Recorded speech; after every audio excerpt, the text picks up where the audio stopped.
Jubilee star Dada Kondke यांच्या प्रत्येक चित्रपटाच्या शीर्षकाचा इतका दुहेरी अर्थ निघायचा की सेन्सर बोर्डच्या अधिकाऱ्यांना चित्रपटाला प्रमाणपत्र देताना अक्षरशः घाम फुटायचा. पण शेवटी ते दादा कोंडकेच होते. काय करणार. ज्येष्ठ अभिनेते दिग्दर्शक दादा कोंडके म्हणजे मनोरंजन विश्वातील एक सुवर्ण अध्याय. दादा कोंडके यांनी मराठीसह हिंदी मनोरंजन विश्वातही आपला दबदबा निर्माण केला होता. डबल मिनिंग कॉमेडी अर्थात द्विअर्थी विनोदाचा हा प्रकार दादा कोंडके यांनी मनोरंजन विश्वात रुजू केला होता. त्यांच्या प्रत्येक चित्रपटाच्या शीर्षका इतका दुहेरी अर्थ निघायचा की सेन्सर बोर्डाच्या अधिकाऱ्यांना चित्रपटाला प्रमाणपत्र देताना घाम फुटायचा.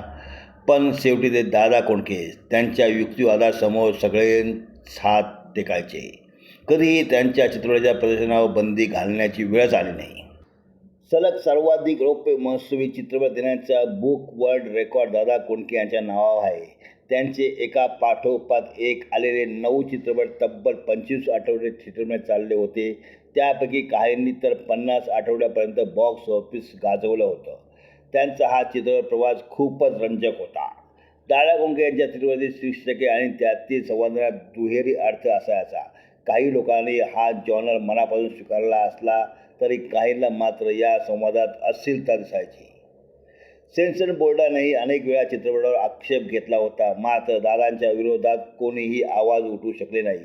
त्यांच्या प्रत्येक चित्रपटाच्या शीर्षक आणि संवादाबाबत त्यांच्याकडे असे स्पष्टीकरण असायचे की त्यापुढे सेन्सर बोर्डलाही झुकावे लागायचे. मराठी चित्रपटसृष्टी गाजवल्यानंतर दादा कोंडके तेरे मेरे बीच में, अंधेरी रात में, दिया तेरे हाथ में, आगे की सोच आणि ले चला अपने साथ या हिंदी चित्रपटातून ते प्रेक्षकांच्या भेटीला आले. त्यांच्या या चित्रपटापैकी अंधेरी रात में, दिया तेरे हाथ में हा चित्रपट खूपच चर्चेत होता. या चित्रपटाचे दुहेरी अर्थाचे शीर्षक आणि तसेच याचे कॉमेडी संवाद ही या मागचे कारण होते. चित्रपट मोठ्या प्रमाणात प्रेक्षकांना पोचावे यासाठी दादा कोंडके हिंदी चित्रपटामध्ये डबल मिनिंग डायलॉग टाकायचे. मात्र अशा चित्रपटांना हिंदीत बी किंवा सी ग्रेड दर्जा दिला जायचा. दादा कोंडके यांनी केवळ हिंदी चित्रपट बनवलेले नाही तर त्यात मातब्बर बॉलिवूड कलाकारांना काम देखील दिले. धर्मेंद्र, जितेंद्र, अमिताभ बच्चन यासारख्या बडा कलाकारांनीही दादा कोंडके यांच्या कामाचे खूप कौतुक केले होते.